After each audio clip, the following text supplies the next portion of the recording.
Bom dia, pessoal. Então, hoje eu vou falar do algo ou alguém, não me pergunte quem, que é uma entidade que tem aparecido aqui nos nossos vídeos, certo?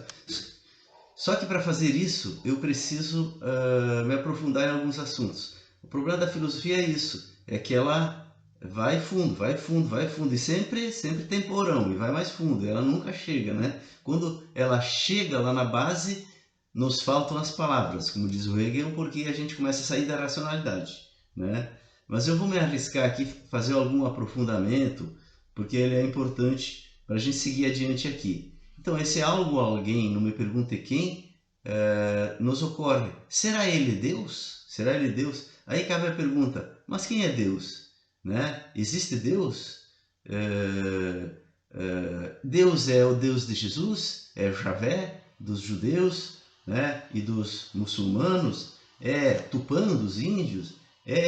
São os deuses gregos da mitologia greco-romana? Ou será o Deus de Sócrates que orientava ele e assim por diante, né? Então existem muitos deuses, né? E será que esse algo, alguém, não me pergunte quem, que é o que aqui nos nossos vídeos? Esse algo, alguém, não me pergunte quem, é uma entidade teórica que nos ocorre quando a gente olha para o mundo e tenta descobrir um sentido. A gente vê que tem um sentido, a gente percebe que tem um sentido. A gente olha uma célula e vê, puxa, mas alguém embolou isso aqui. A gente vê, digamos, o mundo funcionando, os animais, as árvores, os planetas girando, a gente, puxa, mas alguém embolou isso aqui. E agora a gente está vendo o desenvolvimento do ser humano sobre a Terra, os diversos blocos, os diversos continentes, e eu estou mostrando um sentido nisso. Eu estou tentando mostrar um sentido para que a gente entenda para onde vai, certo?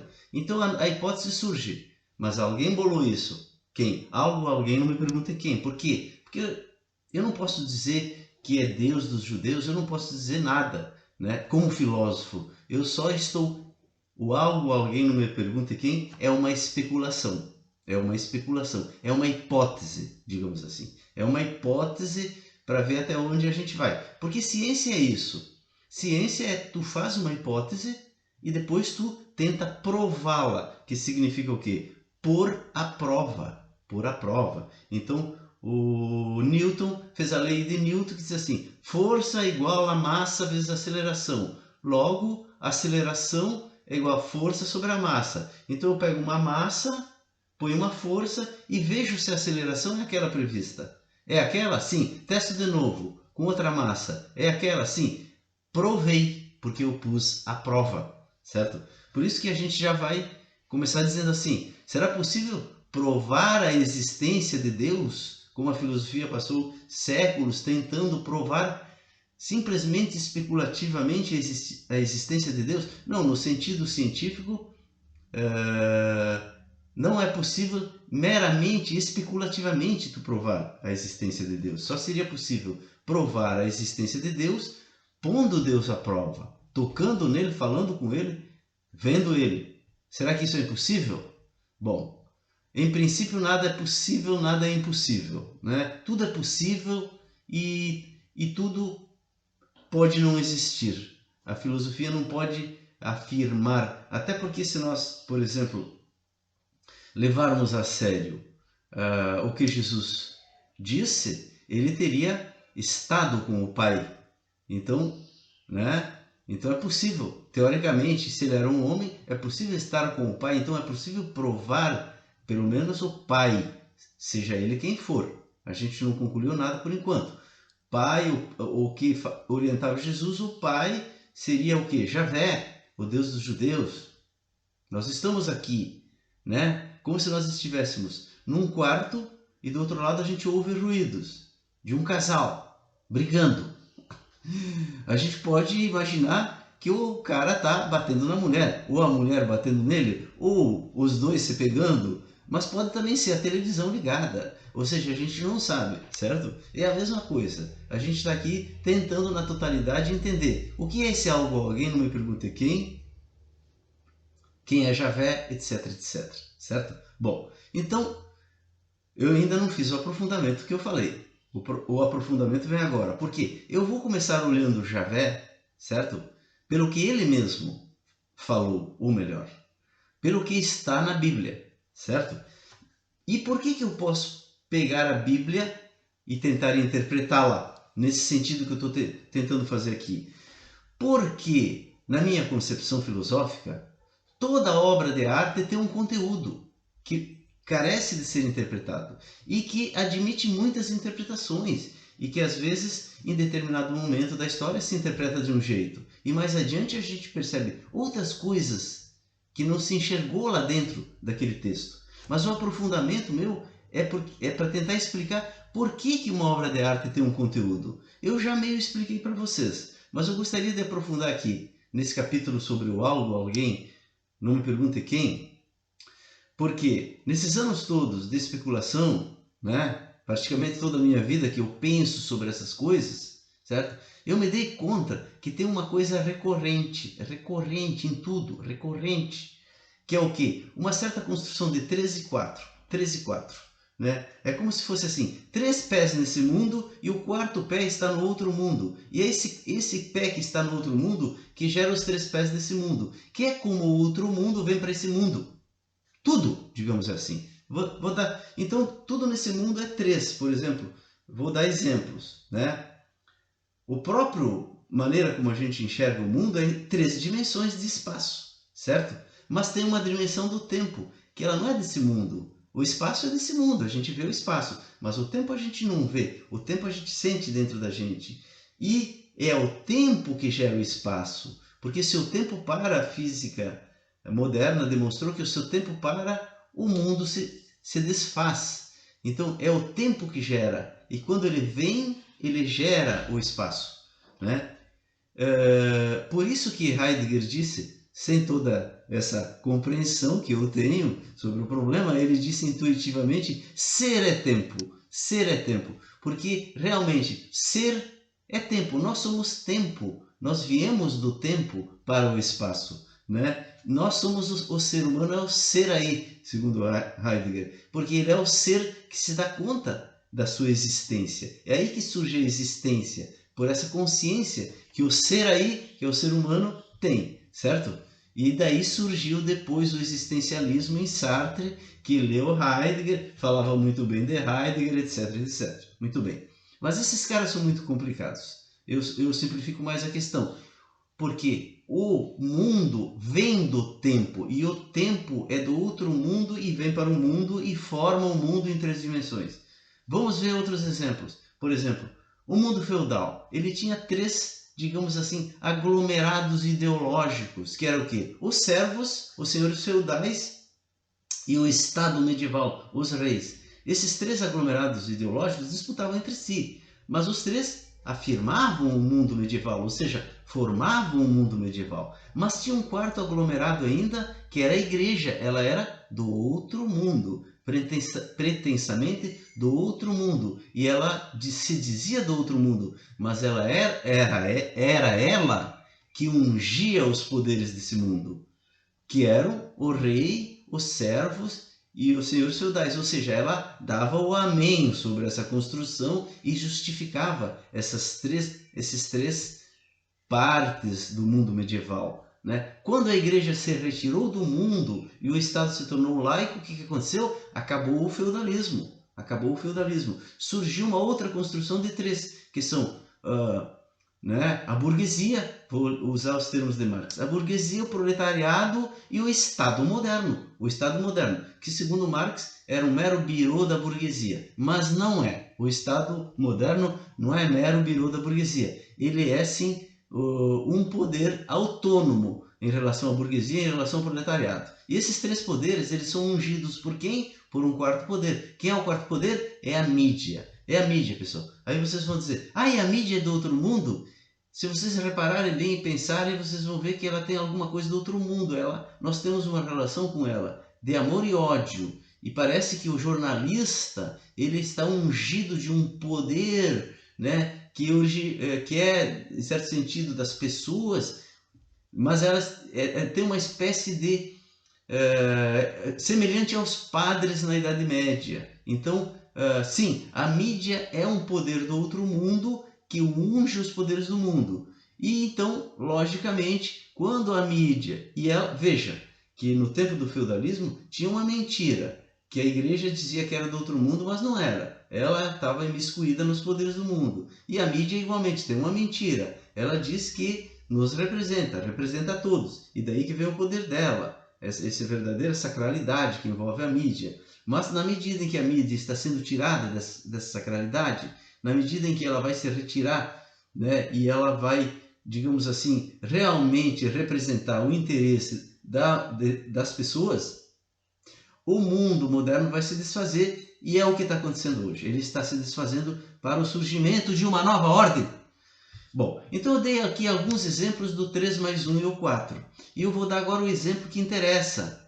Por que eu posso interpretar a Bíblia como tendo um conteúdo? Porque o abstrato que forma o mundo, né, ele vem e forma o mundo. O abstrato vem e forma o concreto, certo? E como ele vem? Através de 3 coisas. Ele vem através da arte, da religião e da metafísica. Metafísica, quando eu digo metafísica, eu estou falando a filosofia, a ciência, é tudo aquilo que tem ideias, tem hipóteses, tem racionais, mas que elas vêm de algum lugar que a gente não sabe de onde vem.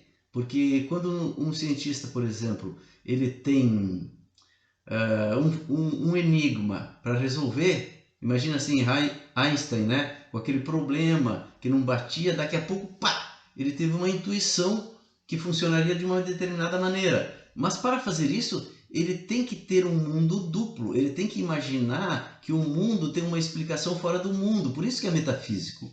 Por isso que a ciência é metafísica. Eu digo que ela é metafísica, entende? E a filosofia que eu faço para vocês é metafísica, porque nós estamos pressupondo que tem um outro mundo. E o mundo moderno é metafísico, porque o mundo moderno, todo cidadão moderno, todo homem moderno e a mulher moderna, ela imagina uma duplicidade. Ela imagina que tem um mundo e que tem um outro mundo. Mesmo que ela se diga ateu ou ateia, lá na sua concepção de mundo ensinada desde que ela nasceu, nas primeiras palavras, ela supõe um mundo duplo. Então a produção científico-filosófica do mundo moderno, como a que eu estou fazendo aqui com vocês, ela é metafísica. E quando um cientista bola uma lei, ela vem de algum lugar, ela flui através dele, né? Numa intuição.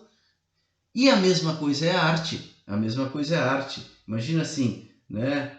O Picasso, quando ele foi pintar o Guernica, aquela coisa foi vindo, tinha uma efervescência no ar, tinha a Segunda Guerra Mundial, e ele foi pintando uma coisa, pintando uma outra, como se fosse chover e começa a se armar o tempo, e daqui a pouco, bum, caiu, teve o bombardeio em Guernica e a obra que estava já sendo sentida pelo Picasso surgiu com tudo. Mas foi ele que fez? Não, ele foi um veículo de algo que reside no abstrato, que veio, que a gente pode olhar e dar diversas interpretações, até interpretações que o próprio Pablo Picasso não teve, né? E o artista, às vezes, ele é um mero veículo, então, de uma coisa que vem. E a literatura é a mesma coisa. Então, a literatura vem algo através do escritor, do poeta, né? Tinha o Darcy Ribeiro, que numa entrevista uma vez falou um negócio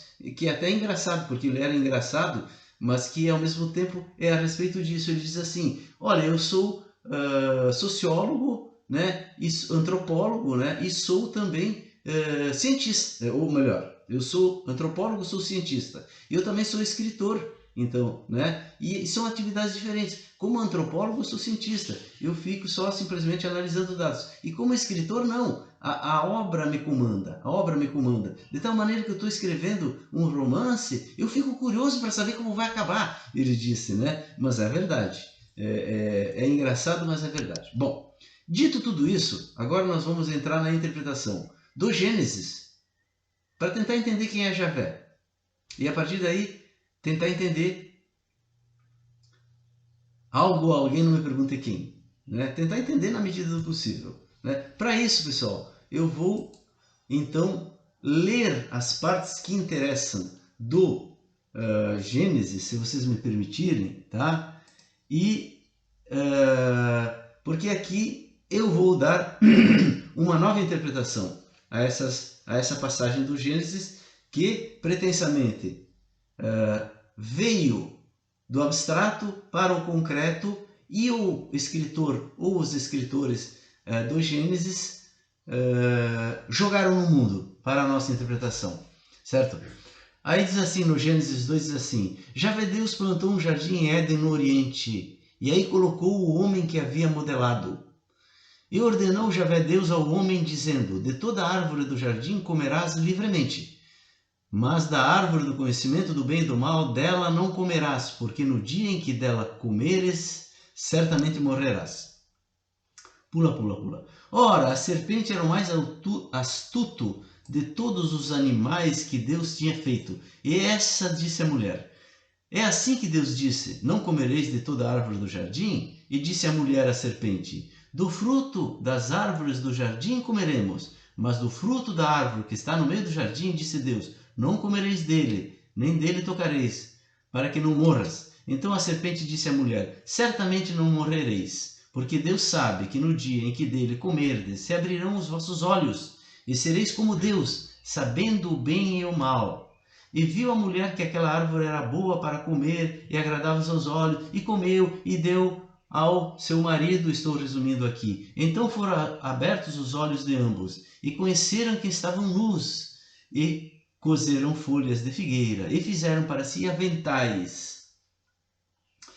Aí Javé Deus descobriu que eles tinham comido, certo? Vocês conhecem a história. E aí, vou para o fim. Então disse Javé Deus: Eis que o homem é como um de nós, sabendo o bem e o mal. Ora, para que não estenda a mão e tome também da árvore da vida, coma e vive eternamente, devemos afastá-lo do jardim do Éden. Deus, pois, o lançou fora do jardim do Éden para lavrar a terra de que fora tomado. E havendo lançado para o homem, pôs querubins ao oriente do jardim do Éden, e uma espada inflamada que andava ao redor da árvore para guardar o caminho da árvore da vida. Certo, pessoal? Então, olha só. Primeiro, o escritor escreveu, né? Javé é Deus. Só que a palavra Javé nasceu lá no episódio da sarça ardente. Eu já falei brevemente para vocês. Porque o Moisés disse: Senhor, quem eu digo para o povo que me orientou? E aí o Senhor, a voz, sei lá, que orientava o Moisés, disse: Eu sou aquele que é. Certo? E aí, eu sou aquele que é, forma as iniciais dessas palavras, formam o nome Javé, certo? Mas o escritor que foi escrever sobre uma coisa que aconteceu milhares de anos antes, já chamou Deus lá de Javé, certo? Então, isso mostra que a intuição aconteceu milhares de anos depois do eventual acontecido do Jardim do Éden, que naturalmente é uma metáfora, né, pessoal? É uma metáfora que o escritor, né, do Antigo Testamento, da Torá, do Pentateuco, sei lá, formou, ele teve uma intuição. Por isso mesmo que ela é verdadeira. Ela é verdadeira nesse sentido que eu acabei de falar para vocês. Ela veio para explicar o todo do judaísmo e disse: lá no passado teve a formação do mundo e Javé Deus colocou duas árvores proibidas, né? A árvore do conhecimento do bem e do mal, né? Mas tem uma segunda que é proibida também, mas Javé não proibiu, porque para comer da segunda, o homem teria que comer da primeira, e ele, então, Javé cuidou para que o ser humano não comesse da primeira, certo? Muito bem. A primeira é a árvore do conhecimento do bem e do mal. E ela é ótima para nos dar discernimento, só que ela nos expulsou do paraíso. Vocês me entendem o que isso significa? A racionalidade, então o ser humano teve um período inicial em que ele estava num mundo mágico, num mundo que ele era tutorado pela natureza, como, desculpe, os animais em geral, né? Então que ele não precisava se preocupar com trabalhar, que ele tinha as coisas que precisava de uma maneira mágica, mas é a mesma maneira que os animais vivem, certo? Muito bem. Mas ele colheu do fruto da árvore do bem e do mal, ou seja, ele conquistou a racionalidade. O que significa a proibição de Javé? Significa uma visão agora do homem num estado de ter que trabalhar, num estado miserável, num estado de ter que ganhar o pão com o suor do seu rosto, e intuindo que ele teve um passado diferente e do qual ele saiu por algo que ele fez, né? Imagina assim, uma criança, o pai diz, ou a mãe diz, não atravessa a rua, né? Mas será que o pai e a mãe desejam que esse filho não atravesse a rua por toda a vida? Não. Né? Um dia, fatalmente, ele vai atravessar a rua, certo? E o dia que ele for atravessar a rua, ele vai atravessar normalmente. Mas pode ocorrer que ele seja atropelado, né? Ou que aconteça alguma coisa, né? E naturalmente ele vai se culpar por não ter, digamos, feito o que o pai e a mãe diziam. Ou mais concretamente, muitas vezes a gente se culpa por coisas que fez, né? E perdeu certas coisas na vida, certo? Mas ao mesmo tempo não tinha como a gente deixar de fazer. Vocês me entendem? Então é uma interpretação que a humanidade deu do Gênesis, né? Ou o Gênesis é uma interpretação do que aconteceu, que serve a um momento da humanidade, especificamente ao Ocidente, porque isso é uma história ocidental, né? Que gerou depois o cristianismo. Né? E esse mesmo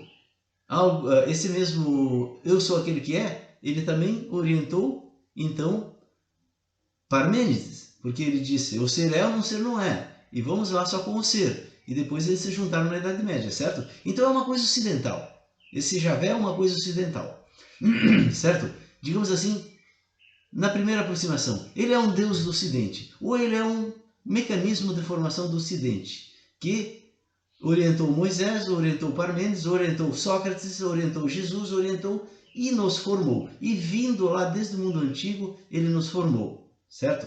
Mas olha só, existe uma segunda árvore no jardim. É a árvore da vida. E Javé Deus colocou um querubim com uma espada chamejante para cuidar da árvore. Engraçado, ele colocou a oriente. Cabe uma interpretação também a isso. Ele colocou a oriente uma espada, protegendo, né? Então, tipo assim, não vem Oriente, deixa aqui, né? Que tem uma coisa sendo gerada, por um tempo pelo menos, né? Mas deve ser a Oriente que vai ser derrubada esse guardião da árvore da vida, certo? E quem é esse guardião da árvore da vida? Dentro da minha filosofia, ele é a clareza, pessoal. Ele é a racionalidade. É aquela que nos impede de colher da árvore da vida e viver eternamente. Porque para colher da árvore da vida e viver eternamente, nós precisamos ir além da racionalidade. Nós precisamos entrar num território em que o sobrenatural de novo seja tratado, né? Agora com a potência da racionalidade ocidental que foi desenvolvida, com os mesmos instrumentos da ciência.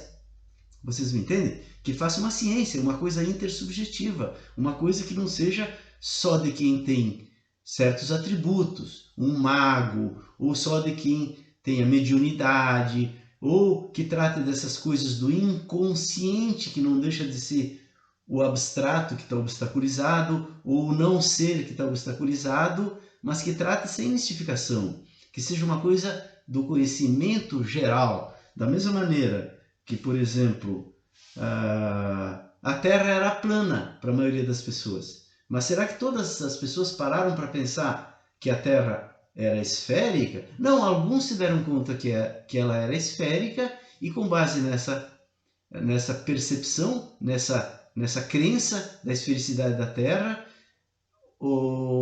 a Europa circunnavegou a Terra vindo atrás desse próprio ensaio feito pela China e pelo Oriente. E aí a Terra, como diz o Fernando Pessoa, emergiu redonda do azul profundo, né? Foi quase uma construção portuguesa mesmo. Por isso esse poema de Pessoa, né? Que nós ainda falaremos desse poema muito importante de Pessoa, que se chama Mensagem, em que ele fala uma série de coisas como uma mensagem para nós que ainda não foi decifrada. Mas agora apareceu um filósofo que vai decifrá-la. Eu acho que vocês sabem quem é. Então, mas essa mensagem nós deixaremos para depois.